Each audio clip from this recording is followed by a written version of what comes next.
안녕하세요. 저는 서울에서 반찬 가게를 운영하면서 살고 있는 42세 여성입니다.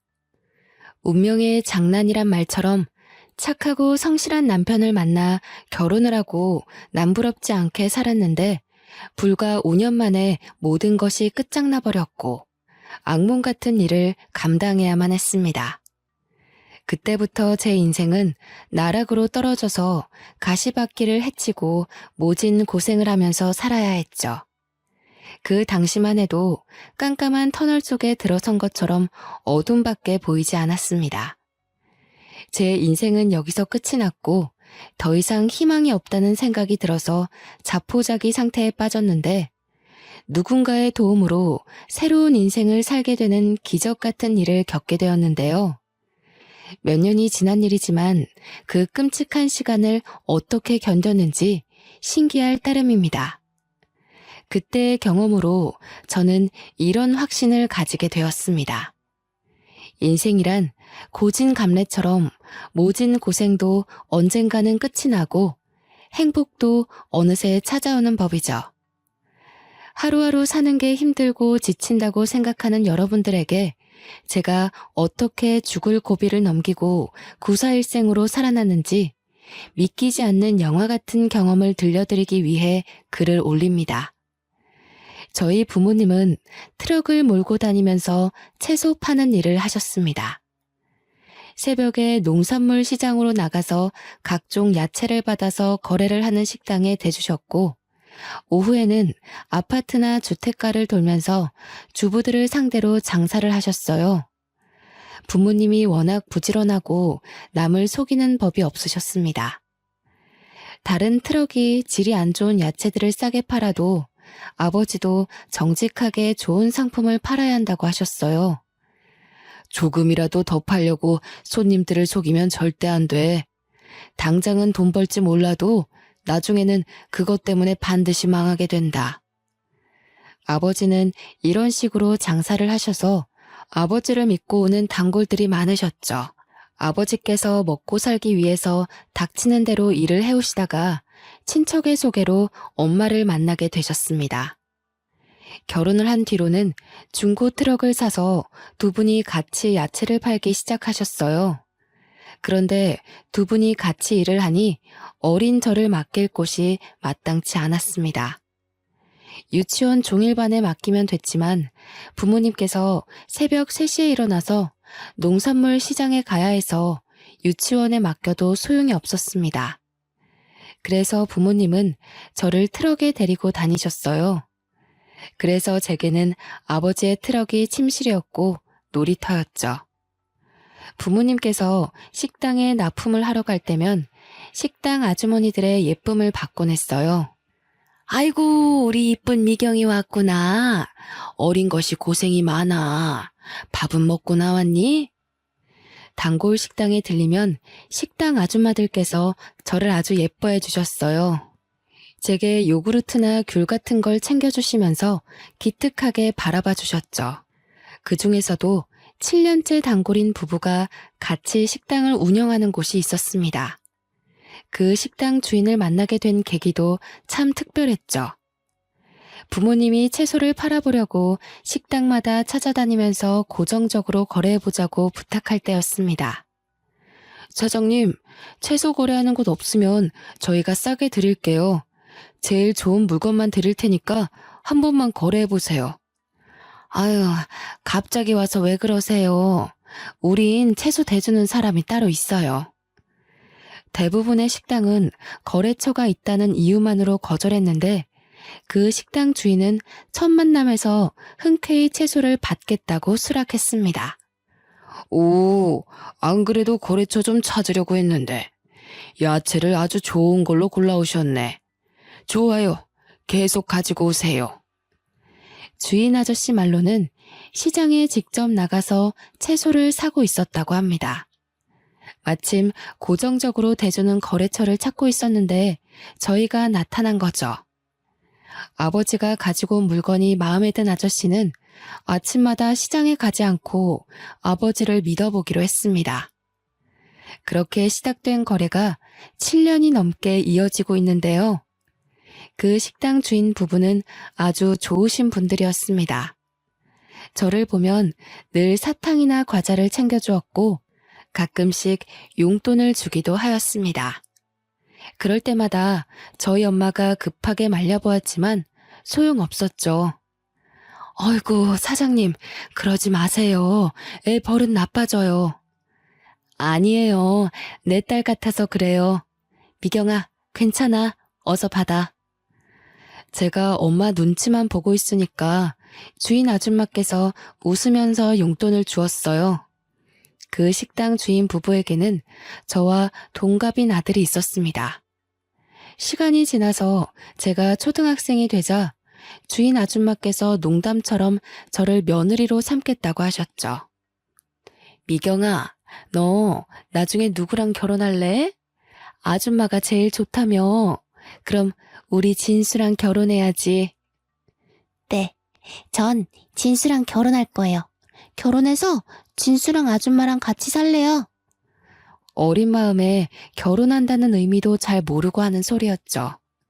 그럴 때마다 진수가 부끄러워하면서 아주머니 뒤에 숨어 있었는데요. 장사를 하는 부모님 영향을 받아서 그런지 저는 낯을 가리지 않았지만 진수는 아니었습니다. 부끄러움이 많았고 저를 좋아하는 것 같아 보였지만 늘 수줍어하면서 아무 말도 못했어요. 진수의 소극적인 성격은 고등학생이 되자 더 심해졌습니다. 나이를 먹을수록 서로 마주쳐도 피하는 지경에 이르자 제가 먼저 다가가 보려고 노력했습니다. 진수야, 요즘 톡 못 봤는데 잘 지냈어? 오랜만에 마주쳤길래 제가 웃으면서 진수에게 인사를 했죠. 그런데 진수가 얼굴을 붉히면서 도망가 버렸습니다. 그 모습을 본 아줌마도 어이없는 표정을 지으셨는데요. 어이구, 사내놈이 저렇게 숫기가 없어서 어째. 진수야, 오랜만에 네 여자친구 왔는데 왜 그러냐? 같이 밥이라도 함께 하자고 해야지. 주인 아줌마는 농담 반 진담 반으로 저를 며느리로 점찍어 두고 있었습니다. 고등학생이었지만 방학이 되면서 몸이 불편해진 엄마를 대신해 제가 아버지를 따라다니고 있었거든요. 오래 본 사이이기도 하고 그 모습을 예쁘게 봐주셔서 절 볼 때마다 진수랑 사귀라고 하셨죠. 어른들한테 잘 보이려고 아버지를 따라다닌 것은 아니었습니다. 저도 아버지 뒤를 이을 생각이 있어서 고등학교를 졸업할 쯤에 이야기하였습니다. 아빠, 나 대학 갈 생각 없는데 아빠 대신 장사하면 안 돼? 나도 채소 고르는 법은 다 알아. 뭐?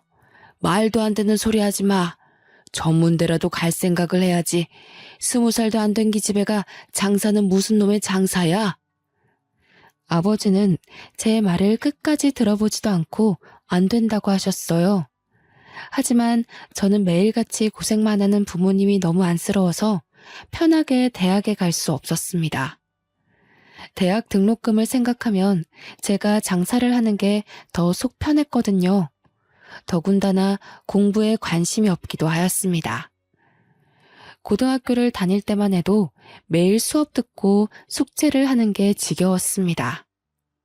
이해도 안 되는 수학 문제를 풀거나 영어 단어를 외워야 하는 것 자체가 싫었죠. 그래서 대학에 가서 그 짓을 또 몇 년간이나 하느니 운전면허를 따서 아버지 대신 장사를 해볼 생각을 했던 겁니다. 저는 몇 번이나 아버지에게 공부보다 장사가 내 적성에 맞다고 이야기했습니다. 그랬더니 결국 아버지께서 포기하시고 대학 진학 대신에 장사를 배워보라고 하셨습니다. 그래, 우선 면허부터 따라. 아버지가 한 번 했다면 장사하는 법 가르쳐 줄게. 아버지는 제가 운전면허를 쉽게 따지 못할 거라고 생각하셨나 봐요. 제가 한 번에 면허를 따버리니까 갑자기 한숨을 쉬시면서 물어보시더라고요. 미경아, 공부가 그렇게 하기 싫으니? 평소엔 책상에 앉아있지도 않더니 면허 따라고 하니까 하루 온종일 앉아있는 거 보고 놀랬다. 당연하지. 공부 말고 장사하면 누구보다 잘할 자신 있어. 그리고 아버지 몸도 안 좋잖아. 얼른 나한테 장사하는 법 알려주고 아버지도 쉬어. 얼마 전부터 아버지의 허리 디스크 증상이 악화되던 찰나였습니다. 오래 앉아있지 못하셨고 무거운 물건도 들지 못했어요. 그래서 누군가 옆에서 도와줘야 했죠. 엄마도 무릎이 좋지 않은 상태라서 저밖에 나설 사람이 없었는데요.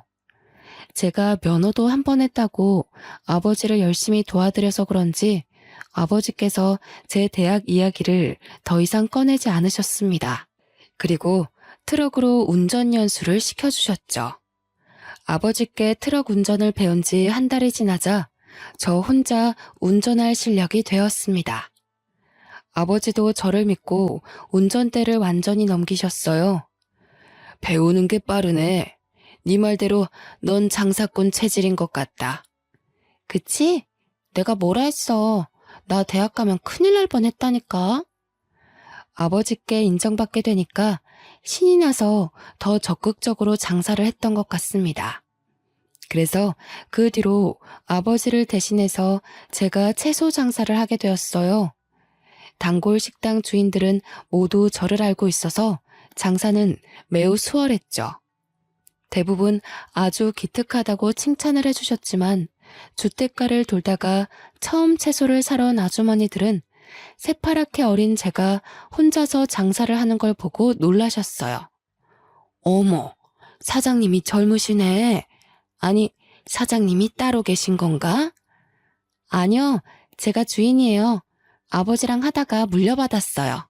세상에, 어린 나이에 참 대단하네. 제가 어리기도 하고 여자라서 그런지 주목을 많이 받았죠. 아주머니들도 어린 여자 사장님이라 오랫동안 기억하고 있는 눈치셨어요. 오랜만에 들린 동네가 있었는데 야채가 싱싱해서 기다리고 있었다고 하더라고요. 제가 그렇게 장사꾼으로 자리 잡아가는 사이에 진수는 대학교를 졸업하고 직장에 취직하게 되었어요. 어느 날 진수의 식당에 찾아갔더니 주인 아주머니께서 저를 부르시더라고요. 미경아, 잠깐만 앉아라. 내가 할 말이 있다. 주인 아주머니의 표정이 심상치 않아서 들고 온 야채 상자를 내리고 바로 식탁에 앉았습니다. 제가 실수를 한 걸까 싶었는데 아주머니께서 아주 뜻밖의 말을 꺼내셨어요. 미경이 너도 이제 25살이지? 네, 맞아요. 사귀는 남자는 있니? 아니요, 장사하느라 남자 만날 시간도 없죠. 그런데 그건 왜 물어보세요? 그럼 우리 진수랑 영화 보고 밥 좀 먹고 와라. 네? 갑자기요?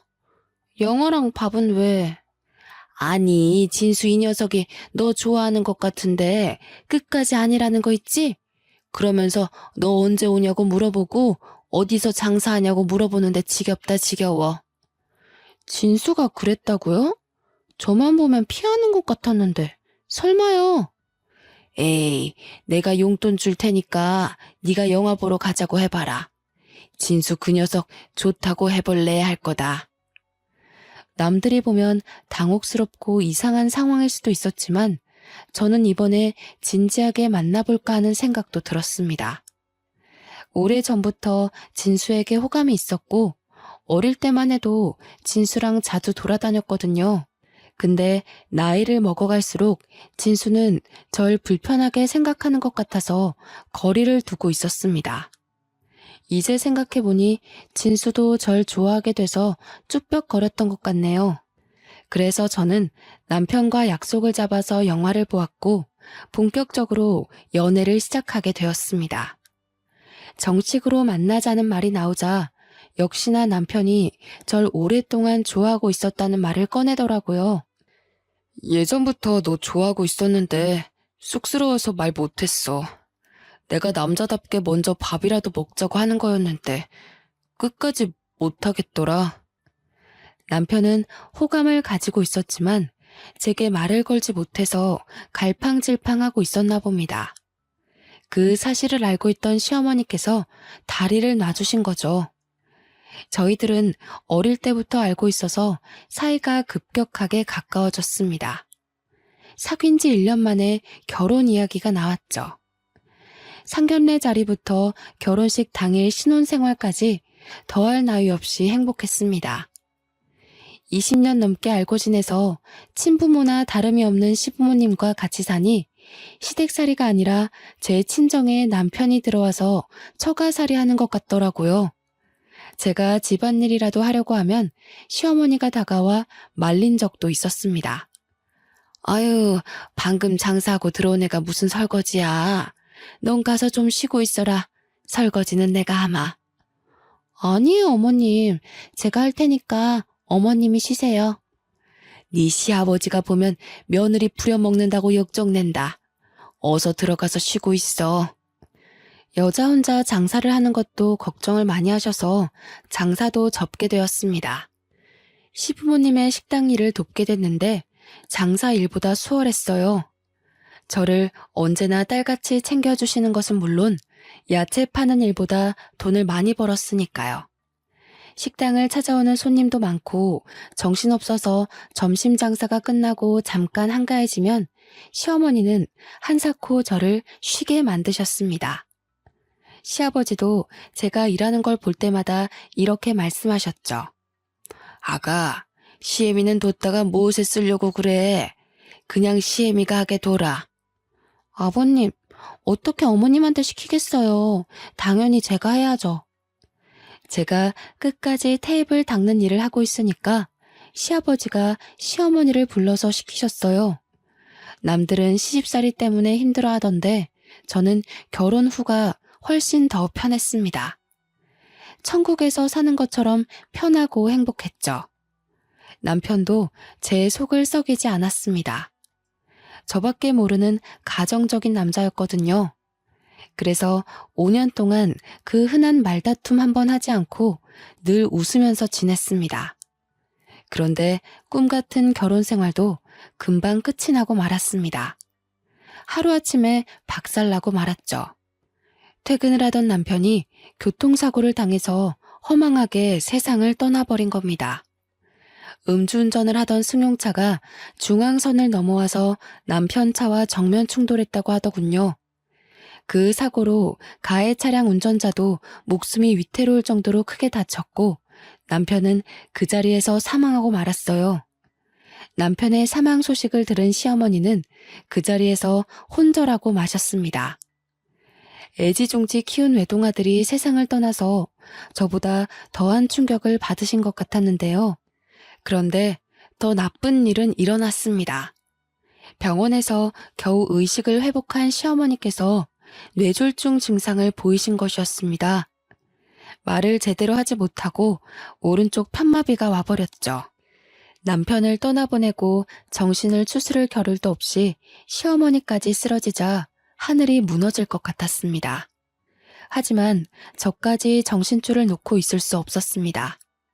아버님께 식당을 맡기고 저는 병원에서 숙식을 하면서 시어머니를 돌봐드렸습니다.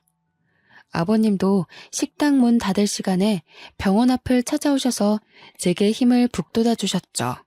아가, 하늘이 무너져도 절대 용기를 잃거나 포기하면 안 된다. 같이 이겨내자. 식당 쉬는 날에도 병원에 들리셔서 제 손을 잡고 미안하다는 말을 하셨어요. 저와 시아버지는 용기를 잃지 않고 버텼지만 시어머니는 점차 힘을 잃어가고 계셨습니다.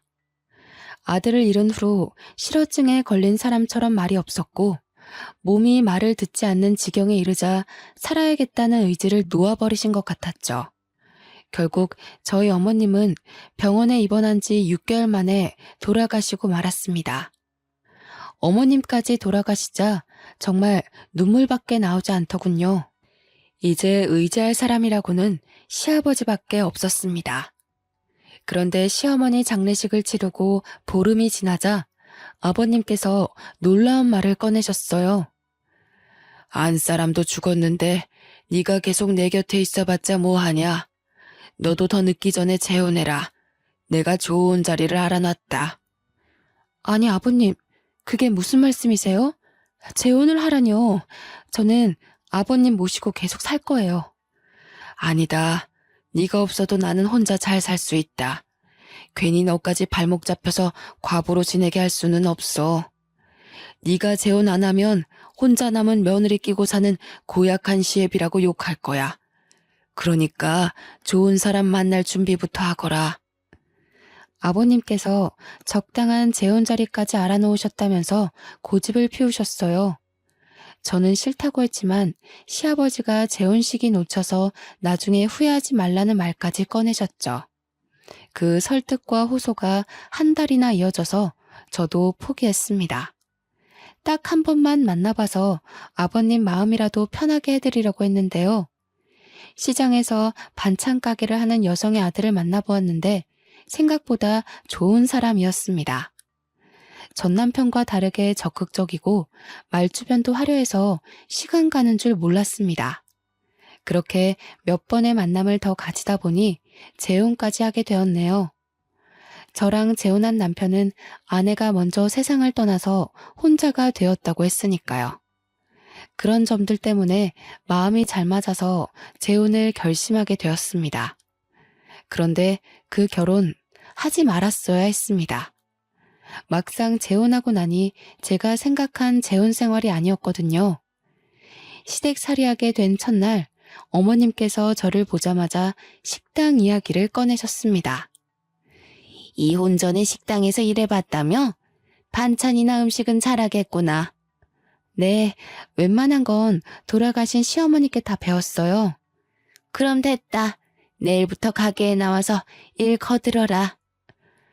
재혼한 뒤에 만난 시어머니는 다짜고짜 자기가 운영하는 가게에서 일을 시켰습니다. 시어머니가 반찬 가게를 하니 며느리가 돕는 건 당연한 일이었지만 시어머니가 저를 대하는 태도가 남달랐습니다. 며느리가 아니라 식모를 대하는 것 같더라고요.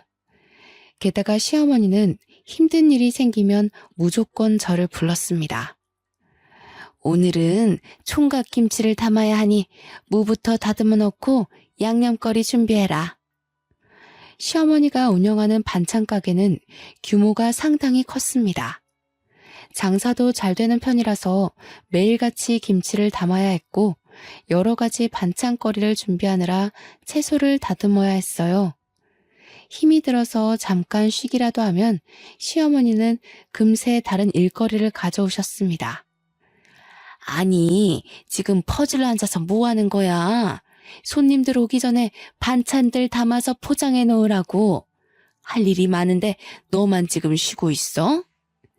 시어머니는 제가 잠깐이라도 쉬는 꼴을 보지 못했습니다. 매일 채소를 다듬고 만지느라 손에 독이 올라서 부르트고 물기 때문에 습진을 달고 살아야 했어요. 무거운 배추며 무 다발을 옮기느라 허리와 무릎에 골병이 들 지경이었습니다. 어떤 날은 종일 쪼그리고 앉아서 일을 하다 일어서는데 하늘이 노랗게 보이면서 현기증이 일어나서 쓰러질 뻔했죠. 병원에 가봤더니 빈혈이 아주 심하다고 했습니다. 너무 과로하시는 것 같아요. 적당히 쉬어줘야 몸이 버팁니다. 며칠 동안 푹 쉬셔야 할 컨디션이에요. 지금 쉬면 안 돼요. 가게가 한참 바쁠 때라. 이 몸 상태로 일을 하시겠다고요? 의사는 걱정을 했지만 쉴 형편이 되지 않았습니다. 제가 몸이 좋지 않다고 말해보았지만 시어머니께서 갑자기 일하시는 아주머니들을 전부 다 내보내는 거 있죠? 아주머니들이 갑자기 그만두게 되었다며 저한테 작별 인사를 하는데 눈앞이 아찔해지고 말았습니다. 그래서 아주머니에게 인사할 겨를도 없이 곧장 어머님께가 하소연했는데요. 어머니, 아주머니들 전부 다 내보내면 일은 누가 해요? 그러자 시어머니께서 어이없는 표정으로 저를 내려다보시더군요. 누가 하기는 누가 해? 네가 해야지. 멀쩡한 일꾼 놔두고 왜 돈 아깝게 사람을 쓰니?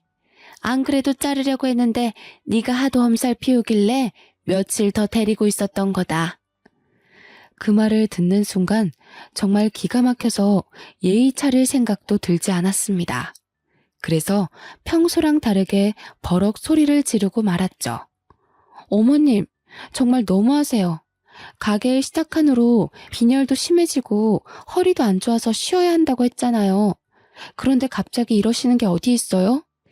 원래 의사들 말은 믿을 게 못 된다. 돈이나 벌려고 멀쩡한 사람 환자로 만드는 것들이야. 딱 봐도 아파 보이지도 않더만. 왜 엄살이야?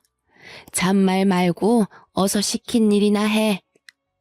시어머니는 제가 아프고 힘들어서 죽을 것 같다고 해도 꾀병 부리지 말라고 하셨습니다. 그래서 혼자서 산더미처럼 쌓인 야채를 다듬고 양념을 해서 장사 준비를 해야 했죠. 아침 일찍 가게 문을 열고 채소를 다듬을 때마다 눈물이 저절로 쏟아졌고 시아버지 생각이 절로 들었습니다. 결국 참지 못하고 시아버지께 전화드린 적도 있었는데요. 얘야, 많이 힘들지? 그래, 얼마나 고생이 많겠니? 그렇지만 여자들 시집살이가 원래 그런 거야. 참고 견디거라.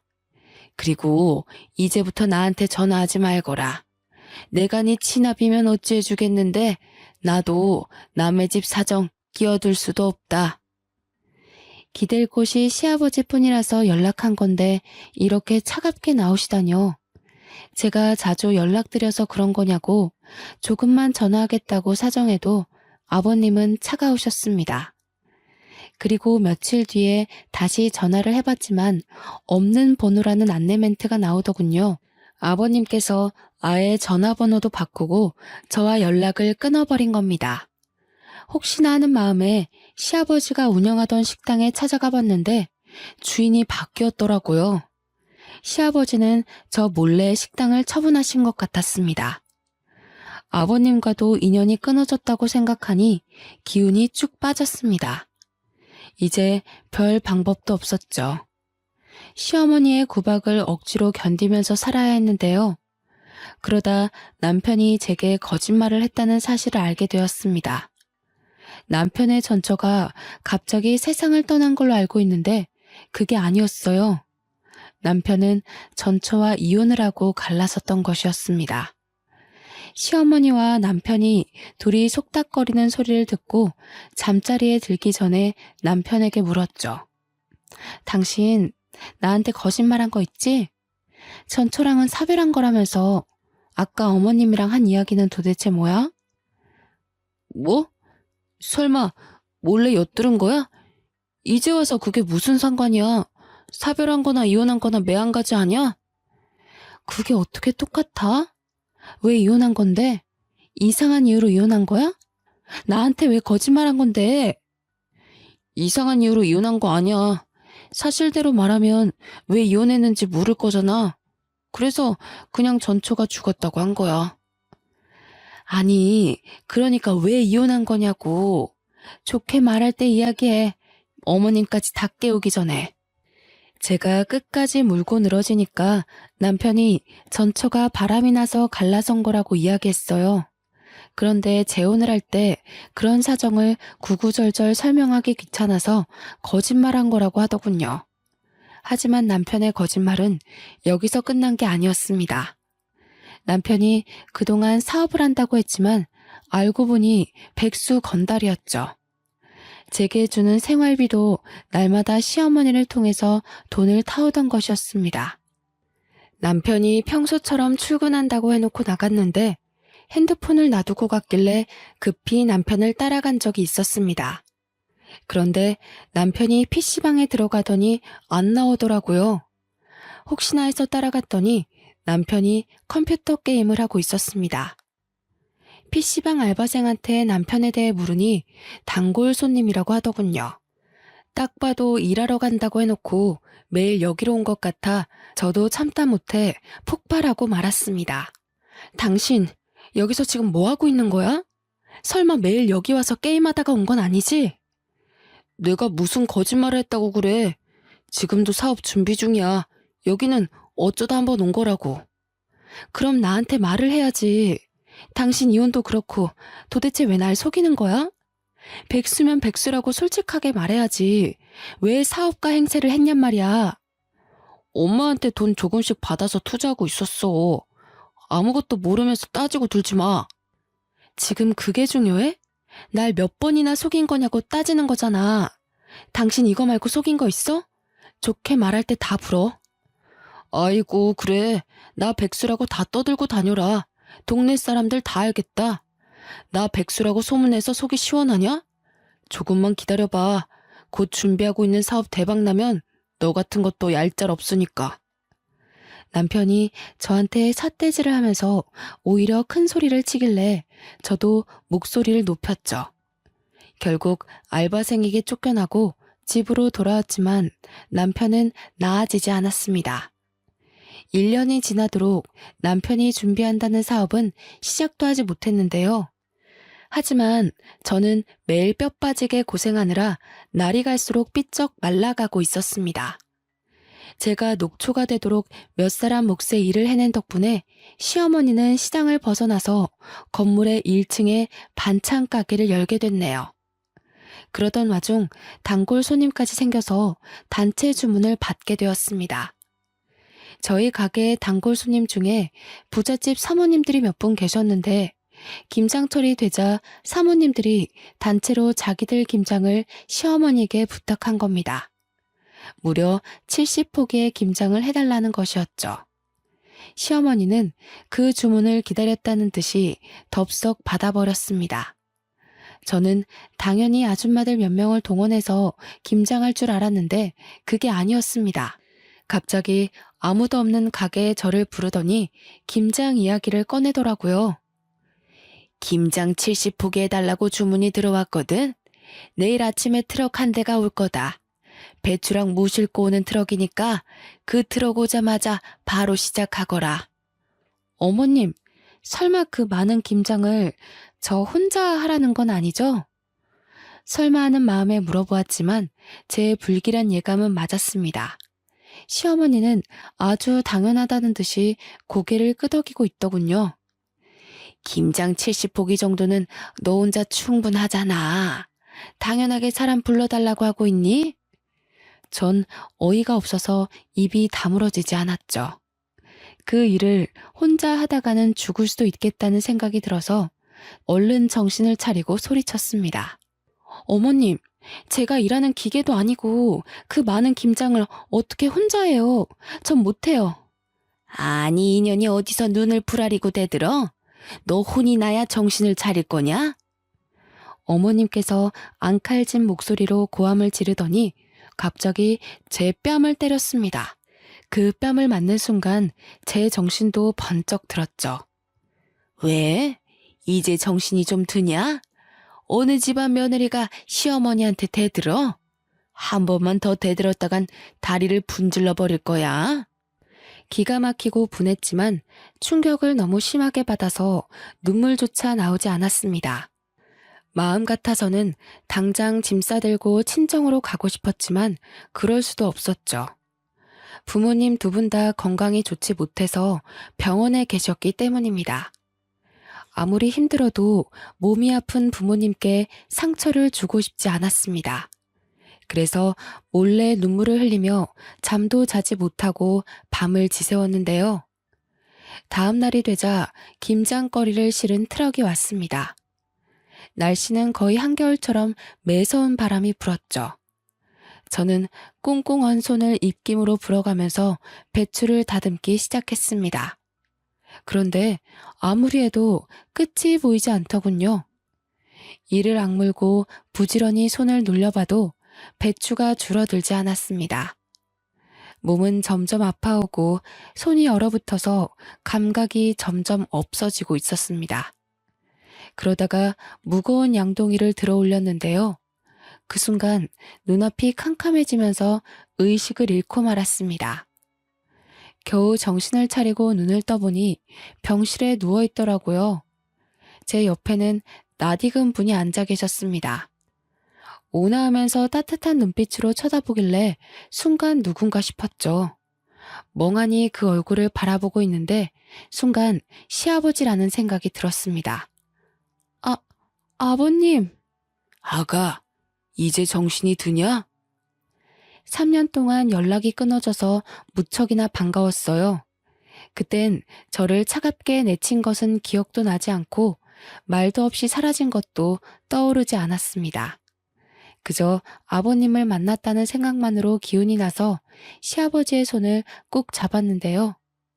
제가 왜 이제야 나타났냐고 눈물을 흘리자 시아버지께서 우연히 반찬 가게를 들렀다가 의식을 잃고 쓰러져 있던 저를 발견하고 병원으로 옮겼다고 이야기해 주었습니다. 그래서 저도 모르게 그동안 당했던 일들을 다 이야기해 버렸습니다. 아버님께서 제 이야기를 듣고 가만히 고개를 숙이고 있더니 몇 번이나 한숨을 내쉬더군요. 정말 막대 먹은 사람이구나. 며느리한테 이런 짓을 하다니. 난 그것도 모르고 이제 남남이라고 내쳤으니 말이다. 널 볼 면목이 없다. 시아버지는 제가 어떤 취급을 받으면서 지내는지 나중에 알게 되었다고 하셨어요. 재혼해서 잘 살 거라고 생각했는데 단순한 시집살이를 넘어서서 못된 시어머니와 백수건달인 남편을 만났다는 사실을 알고 급하게 저를 찾아오신 거였죠. 정말 미안하다. 믿을 만한 사람이라서 너한테 소개시켜 준 건데 이렇게 될 줄 몰랐다. 멀쩡히 잘 사는 애를 괜히 재혼시켰다. 내가 잘못했어. 아버님께서 눈물을 흘리시길래 저도 같이 눈물을 흘렸습니다. 그날 하루 온종일 울었던 것 같네요. 시어머니는 다음 날이 돼서야 병원에 오셨습니다. 그리고 제게 김장 걱정부터 꺼내는 거 있죠? 아니, 세상에 김장하다 말고 퍼질러 누워있으면 어쩌자는 거야? 보니까 멀쩡하네. 당장 일어나서 김장하러 가. 그때 잠깐 병실 밖에 나갔다 들어온 시아버지께서 시어머니를 보셨습니다. 저를 다그치는 모습을 보고 대뜸 소리를 치기 시작했죠. 김 여사, 지금 뭐 하는 거야? 당신 때문에 일하다 혼절한 애한테 무슨 말 같지도 않은 소리를 하고 있어. 깜짝 놀란 시어머니는 시아버지를 보더니 바로 고개를 숙였습니다. 아이고, 건물주님이 여길 어떻게 오셨어요? 건물주라니. 시어머니가 아버님께 쩔쩔 매는 걸 보고 깜짝 놀라고 말았습니다. 시어머니가 하는 말을 들어보니 아버님께서 저희 반찬 가게가 새 들어가 있는 건물 주인인 것 같더군요. 당신 그렇게 안 봤는데 인간이 아니구만. 당장 내 건물에서 나가. 아이고, 제발 살려주세요. 저희 며느리 생각해서 싸게 세 주시기로 했잖아요. 계약서 썼으면서 왜 그러세요? 시아버지의 불호령에 시어머니가 사색이 돼서 싹싹 빌었습니다. 시어머니가 유독 아버님께 약한 이유가 있었습니다. 아버님께서 월세만 싸게 해주신 것이 아니라 시어머니에게 돈까지 빌려줬더라고요. 아버님이 5천만 원짜리 보증금을 대신 내줬는데 시어머니는 몰래 저를 못 살게 굴었던 거죠.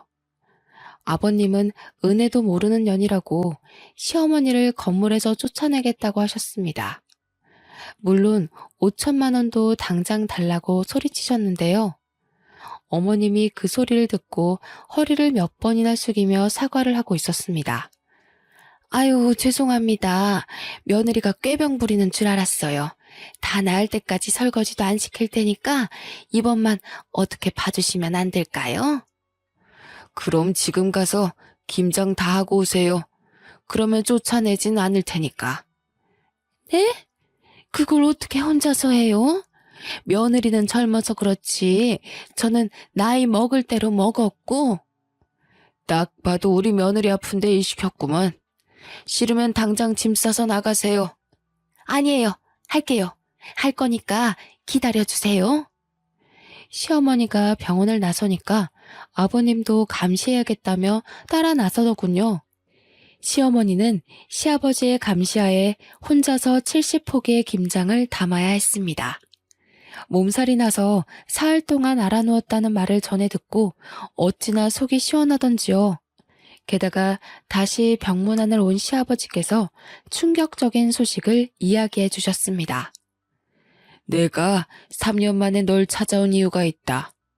나한테 남은 시간이 별로 없어서 유언이라도 남기고 싶었어. 유언이라뇨.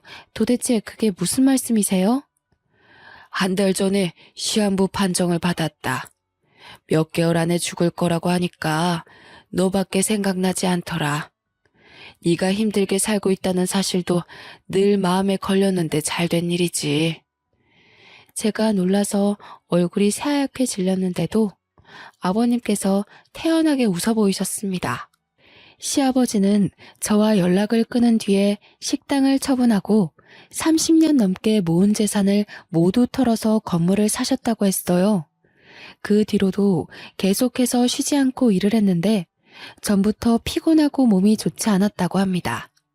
하지만 나이가 들면서 생기는 자연스러운 현상이라고 생각하고 별 생각 없이 넘겼다고 하죠. 어느 순간 숨쉬기가 어렵고 기침이 갑자기 나는 일이 많아진 것도 모자라 얼마 전에는 피를 토하셨다고 해요. 그래서 병원에 가보니 폐암 말기 판정을 받았다고 합니다.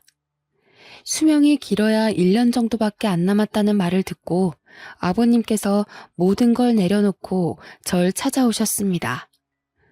어차피 내가 죽으면 나한테 남은 재산 너한테 주려고 했다. 내가 낳은 자식은 아니지만 널 생각하면 늘 애틋해. 친딸처럼 내 곁에 두고 오순도순 지내는 거였는데 왜 결혼을 시켰을까 후회만 가득하구나. 아가, 진심으로 미안하다. 아버님이 저를 이렇게까지 특별하게 생각할 줄은 몰랐습니다. 게다가 아버님께서 충격적인 소식을 한 가지 더 알려주셨습니다. 바로 남편이 저 몰래 내연녀를 만나고 있다는 사실이었죠. 사업을 준비한다는 건 새빨간 거짓말이었고 시어머니께 탄 돈으로 내연녀와 동거를 하고 있었던 것입니다. 시어머니도 그런 사실을 알고 있었지만 저를 며느리가 아니라 그냥 막 부려먹는 식모 정도로 생각하고 있어서 아까우셨나 봅니다. 행여나 이혼해서 노예 하나 사라질까봐 입 다물고 있었던 거죠. 제가 그 사실을 전해 듣고 시어머니를 찾아가 따지니 어머님이 그제서야 제게 사과의 말을 건넸습니다. 얘야, 누구나 실수하는 법이야. 어쩌다 너한테 못할 짓 했지만 한 번만 용서해다오. 나까지 널 속이고 있어서 미안하다. 아니, 내가 말하려고 했는데 우리 아들이 또 이혼할까봐 그랬어. 좀 이해해다오. 시어머니는 엎드려서 남편의 잘못을 용서해달라고 빌었지만 그것 역시 거짓말이란 사실을 아주 잘 알고 있었습니다. 그래서 저는 법의 힘을 빌려서 그동안 제가 당한 만큼의 대가를 받아냈어요. 전 시부에게 빌렸던 5천만 원과 남편의 바람에 의한 이혼 소송까지 진행해서 시댁은 총 7천만 원을 뱉었어야 했는데요. 돈이 없으니 대신 위자료로 일단 반찬 가게를 준다고 하길래 반찬 가게를 제가 가져올 수 있었습니다. 물론 철저하게 남은 돈은 분할 납부받기로 약속했고요. 그리고 시아버지 덕분에 건물주가 되었지만 반찬 가게는 직접 운영하고 있을 생각입니다. 건물주라고 한가하게 놀고만 있지 말라는 아버님의 지시가 있었거든요. 시아버지는 지금 호스피스 병동에서 조용히 여생을 지내시고 계세요. 길어야 1년이라고 했지만 3년이 지난 지금도 제가 보기에는 잘 지내고 계시는데요. 매일 아버님을 찾아뵙고 정성을 다해 돌봐드릴 때마다 기적적으로 아버님의 건강이 좋아져서 같이 살 수 있게 되면 좋겠네요. 그리고 제게 반찬 가게를 넘겨준 시어머니는 알거지 신세가 되어버렸습니다. 아들이 무능하니 돈 벌 궁리가 없어진 거죠. 겨우 장만한 반찬 가게를 제게 넘겨주고 생계가 막막해졌는지 어느 날 갑자기 저를 찾아오기도 하였습니다. 얘야, 이렇게 찾아와서 미안하다. 내가 돈이 없어서 그런데 조금이라도 빌려주면 안 되니? 돈 빌려주면 갚을 수 있으세요? 차라리 제 가게에서 일하세요. 그럼 먹고 살기는 해드릴게요. 대신 김장 70포기 정도 혼자서 하실 생각하셔야 돼요. 시어머니는 어이없는 표정으로 저를 바라보았지만 다른 방법이 없었죠. 제가 할 마음 없으면 돌아가라고 하니 어머님께서 그렇게 하겠다고 말씀하셨습니다. 그래서 지금도 어머님께서 제 반찬 가게에서 죽을 힘을 다해서 일을 하고 있습니다. 남들이 보면 정말 못된 며느리, 인성 쓰레기인 여자라고 욕할지도 모릅니다. 소문이 어떻게 흐르는지 몰라도 동네 사람들이 저를 흉보고 있더라고요. 그래서 제가 직접 가서 그동안 제가 어떤 수모를 겪었는지 전부 다 이야기해 주었습니다. 그 뒤로 동네 사람들이 어머님을 보는 눈빛이 달라졌습니다. 어머님도 그 사실을 눈치챘는지 어느 날은 모자를 푹 눌러 쓰고 오시더군요. 실컷 복수해서 그럴까요? 이제는 어머님한테 연민만 남아 있습니다. 골골대면서 일하시는 게 다 보여서 조금씩 할 일을 줄여드리고 있죠. 어머님이 아예 쓰러지실 때까지 일을 시키면 저도 똑같은 여자가 될 테니까요. 시어머니도 고마웠는지 웬일로 집에서 반찬을 만들어서 제게 준 적도 있습니다. 시댁살이 할 때 맛있게 먹던 반찬을 기억하고 계셨나 봐요. 그 반찬이랑 밥을 먹고 있으니 기분이 이상하네요. 역시 사람은 오래 살고 볼 일입니다. 여러분은 제 사연 어떻게 들으셨나요? 저보다 더 힘들게 사신 분들도 계실 테지만 아픔을 견뎌낸 이야기를 공유하고 싶어서 이렇게 사연 글을 보내봅니다. 여러분들은 부디 이런 아픔 없이 무던한 인생을 보내시길 바랍니다. 감사합니다.